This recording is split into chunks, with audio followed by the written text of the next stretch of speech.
अरे भाषा नहीं है तो क्या हुआ, तेलुगु में बोलना शुरू कर दो।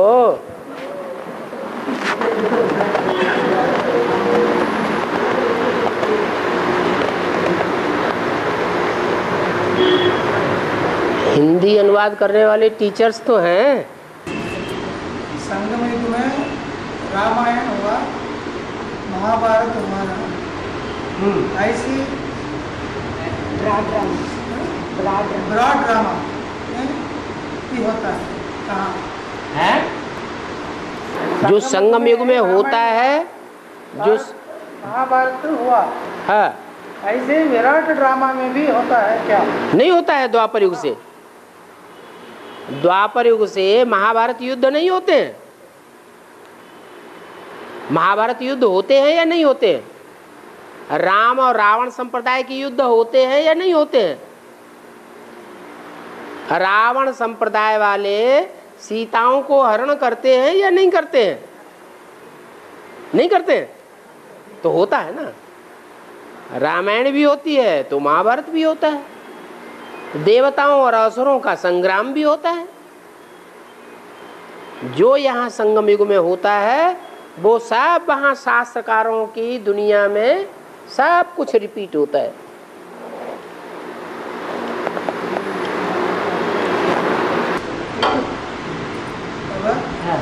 नष्ट देव कौन बनेगा?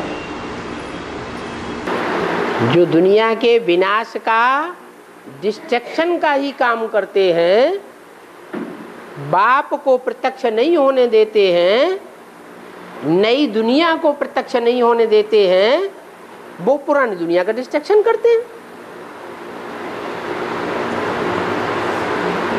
जो नई दुनिया की स्थापना के कार्य में सहयोगी बनेंगे वो विनाशकारी कहे जाएंगे? नहीं। जो नई दुनिया को भी प्रत्यक्ष न होने दें, नई दुनिया का काम भी न होने दें और भगवान को इस संसार में प्रत्यक्ष भी न होने दें, क्योंकि भगवान का काम है नई दुनिया बनाना। पुरानी दुनिया का विनाश करना भगवान का उद्देश्य नहीं है। भगवान का उद्देश्य है नई दुनिया बनाना।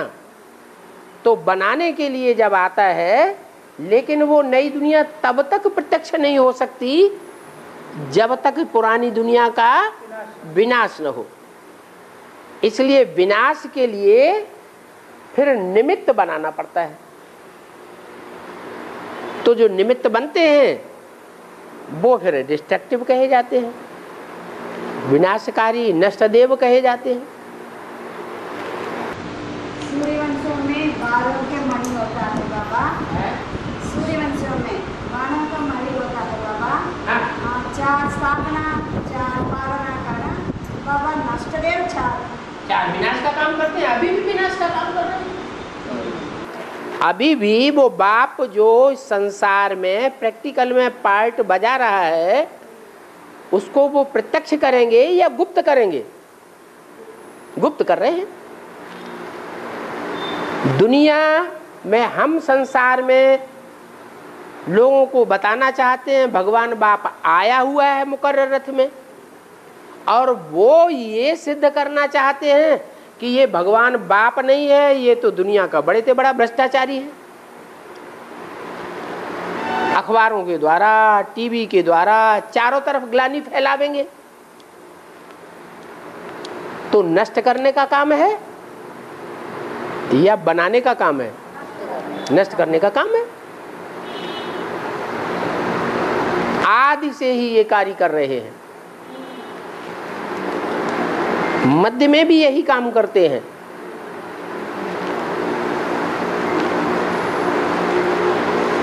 अंत में जब उनका काम पूरा हो जाता है, सारी ताकत लगाने के बावजूद भी फेल हो जाते हैं, नई दुनिया का स्थापना का काम नहीं रोक पाते हैं, तब सरेंडर हो जाते हैं।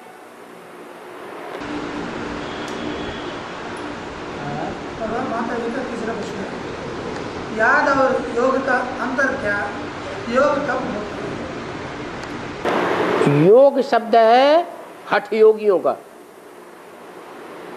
योग लगाओ, योग लगाओ। और याद जो है वो सहज राजयोगियों की चीज है। याद उनको आती है जिनको कुछ प्राप्ति होती है, तो याद आती है। जैसे बच्चे को माँ से प्राप्ति होती है, तो बच्चे को भूख लगेगी तो क्या याद आएगा? माँ याद आएगी। बच्चा बड़ा हो जाता है तो बाप याद आता है, क्योंकि बाप से वर्षा मिलता है। जो स्टूडेंट होता है उसे टीचर याद आता है, क्योंकि टीचर से पढ़ाई मिलती है। तो जिसको प्राप्ति होती है उसको सहज याद आती है, और जिनको प्राप्ति नहीं होती है उनको याद नहीं आती, और खींच खींच करके याद करते हैं। उनको कहते हैं हठ योगी। इसलिए जो भी सन्यासी हैं दुनिया के, या ब्राह्मणों की दुनिया के सन्यासी हैं, वो खींच खींच के याद करते हैं हठ योग में बैठ करके। उन सन्यासियों को स्वर्ग की प्राप्ति नहीं होती, स्वतः प्राप्ति नहीं होती, तो खींच करके जो याद की जाती है वो हठ योगियों की याद है, उसको योग कहा जाता है। इसलिए बाबा कहते हैं योग योग शब्द भूल जाओ, क्या करो? याद करो। आंखों से जो देखते हो, अगर कोई की लाल लाल आंखें दिखाई पड़े बनटौरा जैसी, और क्रोधी आंखें दिखाई पड़े, तो कोई उनको याद करना चाहेगा? है? कोई याद नहीं करेगा। याद कब याद आएगा? है? जब वो दृष्टि देखने से ही दिव्यता दिखाई दे, नेत्रों में दिव्यता दिखाई देगी तो बार बार वो आंखें याद आती है, वो सहज योग हो गया। इसलिए कहते हैं भगवान की दृष्टि से सृष्टि सुधरती है, और असुरों की दृष्टि से सृष्टि बिगड़ती है। मनुष्यों की दृष्टि से सृष्टि विकारी बनती है। मनुष्यों का मन है विकारी, चंचल, तो उनकी दृष्टि से सृष्टि विकारी बनेगी, चंचल बनेगी। उनका संग का रंग ही विकारी और चंचल बनाएगा। भगवान की दृष्टि निर्विकारी बनाने वाली है। भगवान है ही निर्विकारी, निराकारी। निराकारी की पहचान क्या है? जैसे क्राइस्ट का चेहरा दिखाते हैं, गुरु नानक का चेहरा दिखाते हैं, महात्मा बुद्ध का चेहरा दिखाते हैं, वो चेहरों में खास आंखों का आकर्षण कैसा है? निराकारी है या साकारी है? देवभान वाला है, निराकारी है। तो भगवान तो उन धर्म पिताओं का भी बाप है, बापों का भी बाप है। वो कितना ना निराकारी होकर की सृष्टि पर आने वाला है। वो निराकारी बाप सारी सृष्टि को निराकारी, निर्विकारी, निरहंकारी बनाकर जाता है। वो धर्म पिता हैं जो इब्राहिम, बुद्ध, क्राइस्ट, गुरु नानक हैं, वो तो एक जन्म के लिए निराकारी बनते हैं, बाकी जिसमें प्रवेश करते हैं उसके संग के रंग में आकर फिर साकारी बन जाते हैं, नीचे गिर जाते हैं। भगवान तो नीचे गिरने वाला नहीं है। वो जिसमें आता है उसके द्वारा सारी सृष्टि को क्या बना देता है? निराकारी आत्मा बना देता है।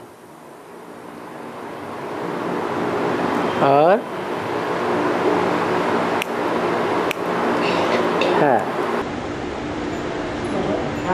जिन्होंने भक्ति नहीं की उन्होंने उनको क्लास में बैठना मना कर। तो ज्ञान तो बहुत अच्छा उठाते हैं, फिर भी आ नहीं पाते मेरे बच्चे पे, तो उनको क्लास में बिठाना, उनको क्लास में बिठाना है। क्लास माने संगठन, लेकिन बाबा के क्लास में नहीं बिठाना है। क्या? संगठन में आने से मना नहीं करना है, लेकिन बाबा के क्लास में तब बिठाना है जैसे लौकिक दुनिया में बाप का बच्चा कब कहा जाता है? बाप के घर में पैदा होगा तब बाप का बच्चा कहा जाएगा, या पैदा ही नहीं हुआ, बाप के घर में पहुंचा ही नहीं तो बच्चा कहा जाएगा? है? ऐसा तो नहीं भूत प्रेत बन जाए। भूत प्रेत जो होते हैं वो बच्चा बन के पैदा होते हैं या ऐसे ही प्रवेश कर जाते हैं? हैं? ऐसे ही जाके प्रवेश कर जाते हैं, वो बच्चा नहीं होते हैं। तो अपनी शूटिंग नहीं खराब करनी है, या किसी की शूटिंग खराब नहीं होने देना है। क्या? खुद बच्चा बनना है भगवान का, और दूसरों को भी भगवान का बच्चा ही बनाना है। बच्चे को वर्षा मिलता है, भूत प्रेतों को वर्षा नहीं मिलता है। परिवार में भूत प्रेत प्रवेश करते हैं, उनको वर्षा मिलता है? वो आत्माएं वर्षा लेके जाती है? नहीं। बाप भी मुरली में कहते हैं, मैं अपने बच्चों से ही बात करता हूं।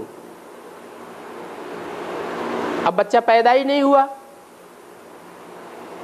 मैं अपने बच्चों को पढ़ाता हूं।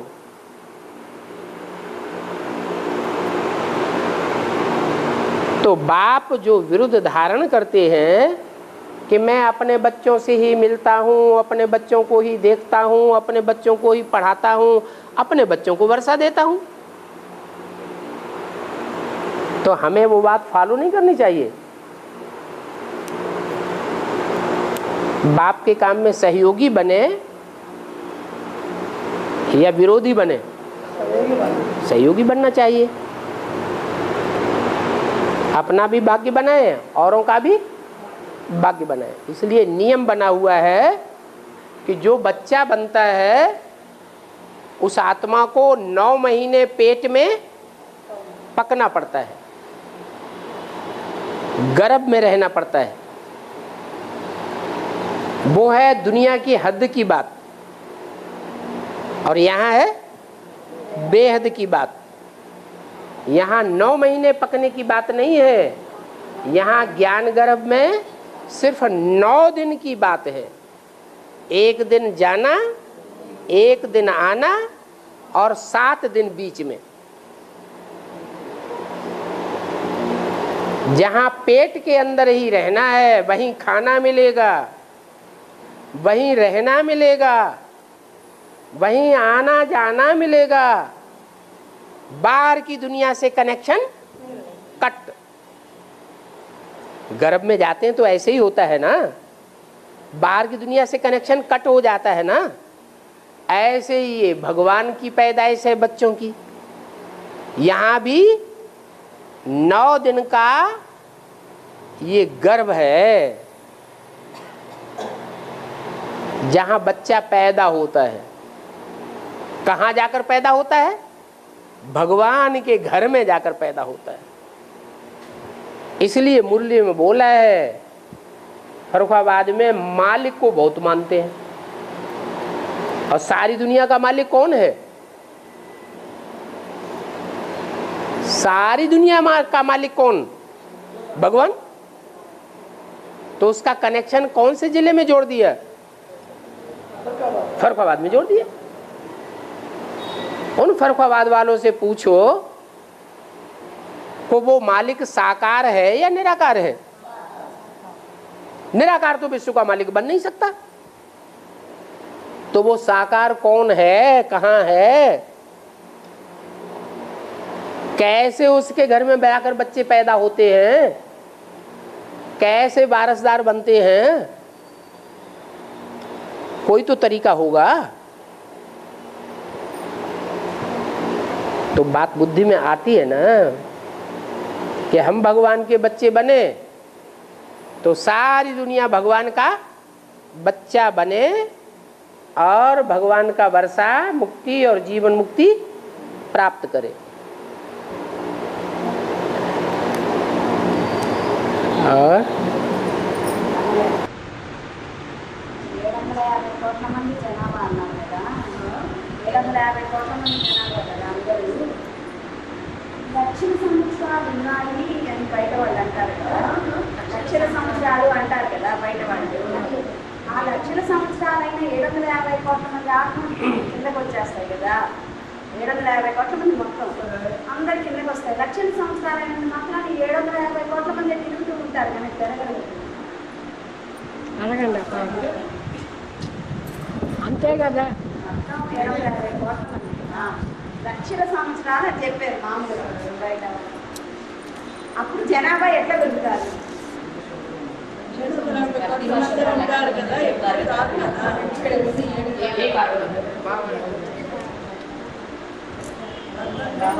అడగండి, ఆయన పాయింట్ అడగండి.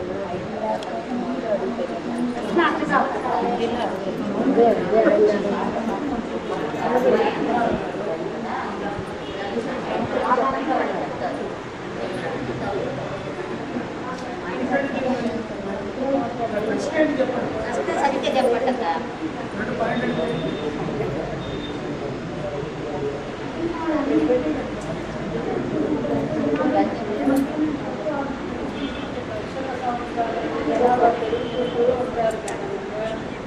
లక్షల సంవత్సరాలైతే జనాభా పెరుగుతూ ఉంటారు కదా. జనాభా మొత్తం ఆత్మలంతా 750 కోట్ల మంది కదా టోటల్. లక్షల సంవత్సరాలు అన్న తర్వాత జనాభా ఏదో పెరుగుతారు.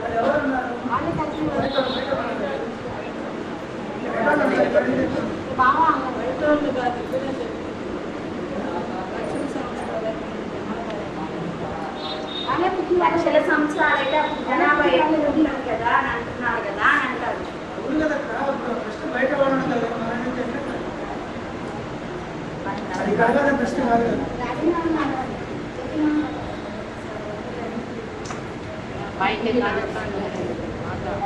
ప్రశ్న అర్థం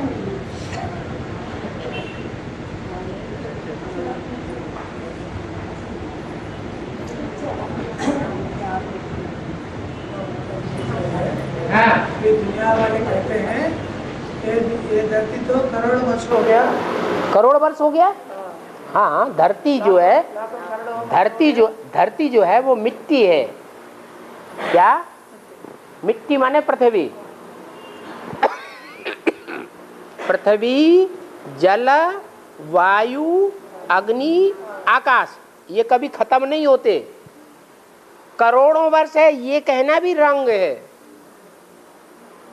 अरबों वर्ष है ये कहना भी रंग है,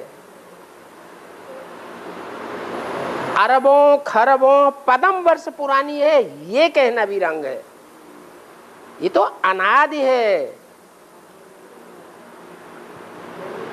इसकी एज नहीं आंकी जा सकती। पृथ्वी, जल, वायु, अग्नि, आकाश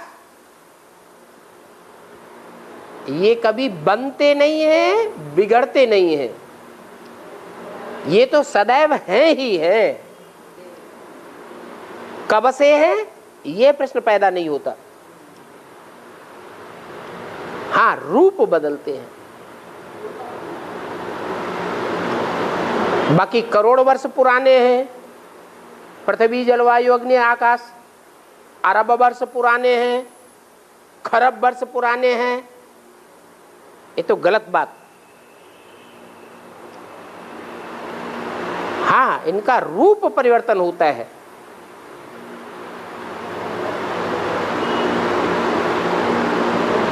ये शरीर है, ये सब मिट्टी है, पृथ्वी का तत्व है ये सब।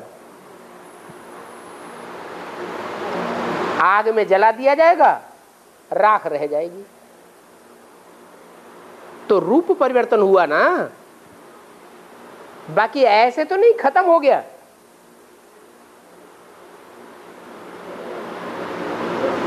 मिट्टी जल, वायु, अग्नि, आकाश कभी खत्म नहीं होते। इनकी आयु की लंबाई नहीं आंकी जा सकती। हाँ, और आबादी 750 करोड़, इससे भी ज़्यादा होना चाहिए। कहाँ? तो इतना करोड़ अरब करोड़ का धरती है ना। हाँ। आबादी तो इससे भी ज़्यादा होना चाहिए ना। जब इतनी आबादी है तो आदमी भूखों मर रहे हैं,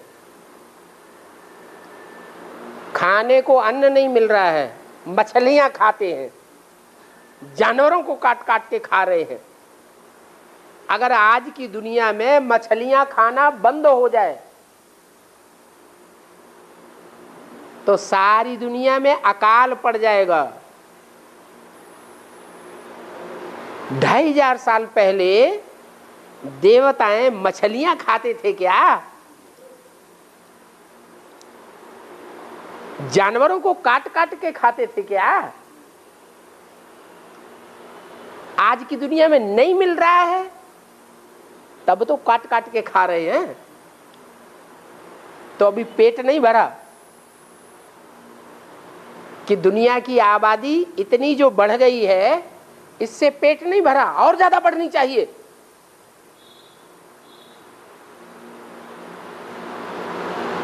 अरे समझे नहीं, समझाओ। 750 కోట్ల మంది ఉంటేనే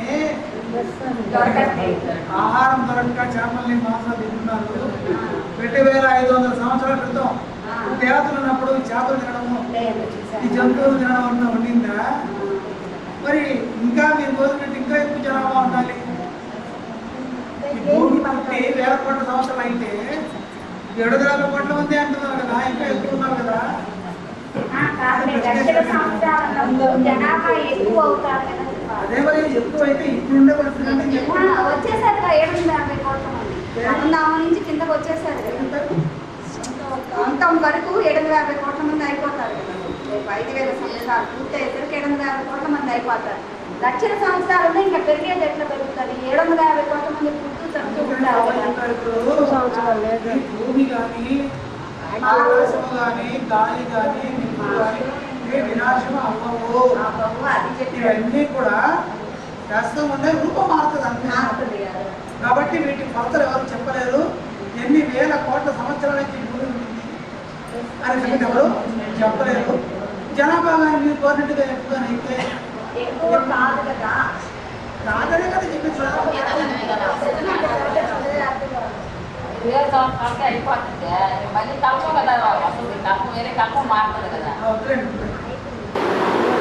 आज के जो चीनी लोग हैं वो कीड़े मकोड़ों की टांगें काट देते हैं, सांप की पूंछ और मोड़ी काट देते हैं और उसको पका पका के खाने लगे। उनके देश में इतना अन्न पैदा नहीं होता है स्वादिष्ट, तब तो ऐसा पका पका के खा रहे हैं। केकड़े, अनेकों टांगों वाली केकड़े, उनकी टांगे काट देते हैं, मुंह काट देते हैं, जो पेट बचता है उसको पका देते हैं, खा जाते हैं। अभी और ज्यादा इच्छा है आबादी बढ़ाने की। अब पॉपुलेशन बढ़ाने की इच्छा है। हाँ, अरे इच्छा तो कर रहे हैं कि और ज्यादा आबादी होनी चाहिए और पुरानी दुनिया होनी चाहिए।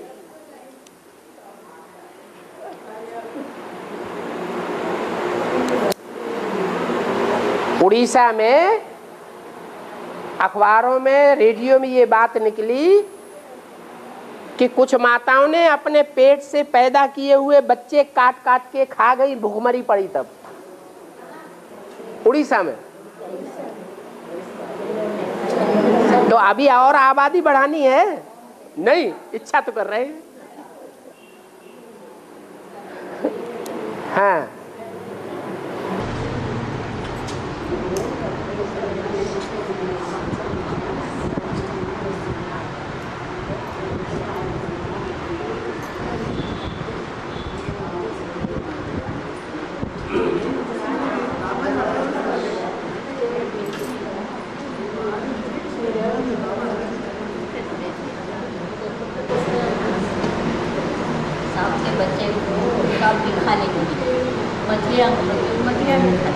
तो हम मछली और सांप हो गए क्या?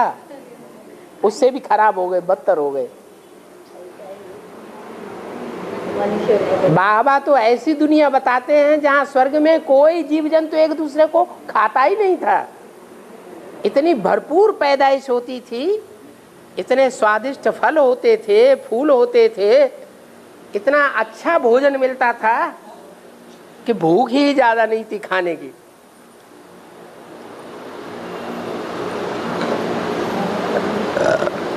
और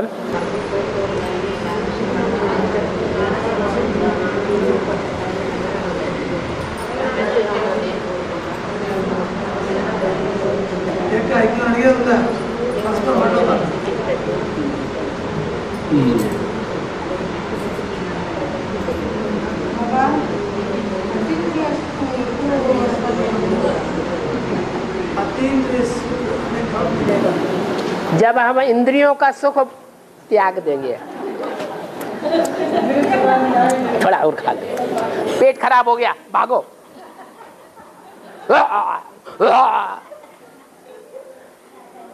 ये जब बंद हो जाएगा, इंद्रियों का सुख लेना जब त्याग देंगे तब अतीन्द्रिय सुख मिलना शुरू होगा। अभी इंद्रियों का सुख त्यागा है, त्यागने की इच्छा है, इच्छा है।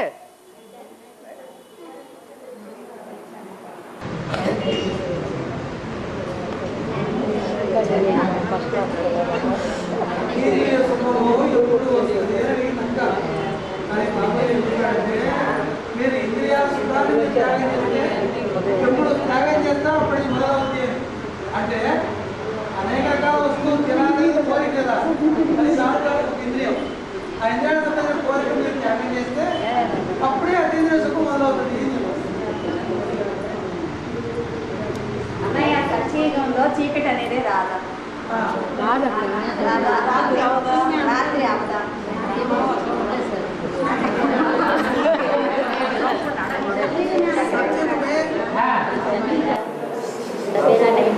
उजाला ही उजाला रहेगा, रात नहीं आएगा क्या? नहीं, जब इस पृथ्वी पर आज की दुनिया में भी ऐसा देखने में आ रहा है कि इस पृथ्वी पर एक हिस्सा, पृथ्वी के 2 हिस्से ऐसे हैं जहां 6 महीने तक दिन ही दिन होता है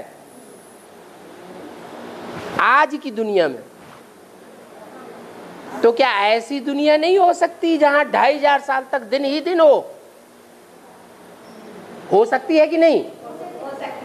हो सकती है।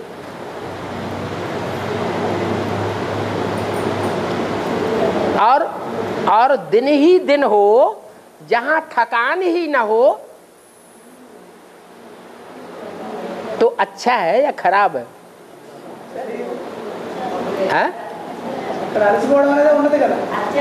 अच्छा है। आज की दुनिया में बड़े बड़े ऑफिसर, बड़े बड़े पूंजीपति, बड़े बड़े लोग या छोटे लोग भी, मजदूर लोग भी ज्यादा टाइम मस्ती मारना चाहते हैं या ज्यादा टाइम काम करना चाहते हैं? तो अगर ऐसी मस्ती की दुनिया स्वर्ग में लगातार मिले तो परेशानी क्या है?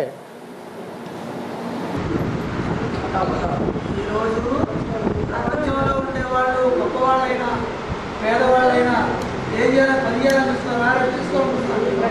ఎక్కువ రెస్ట్ తీసుకోవాలనుకుంటున్నారు. కానీ అక్కడ రెస్ట్ తీసుకోవాల్సిన అవసరమే ఉండదు, అలసిపోయే పనే ఉండదు.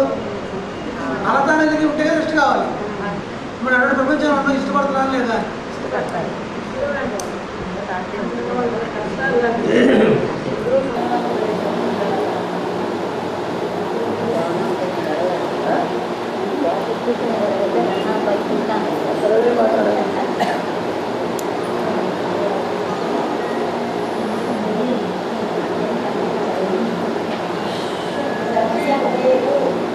प्रश्न दे दो, प्रश्न नहीं। अच्छा।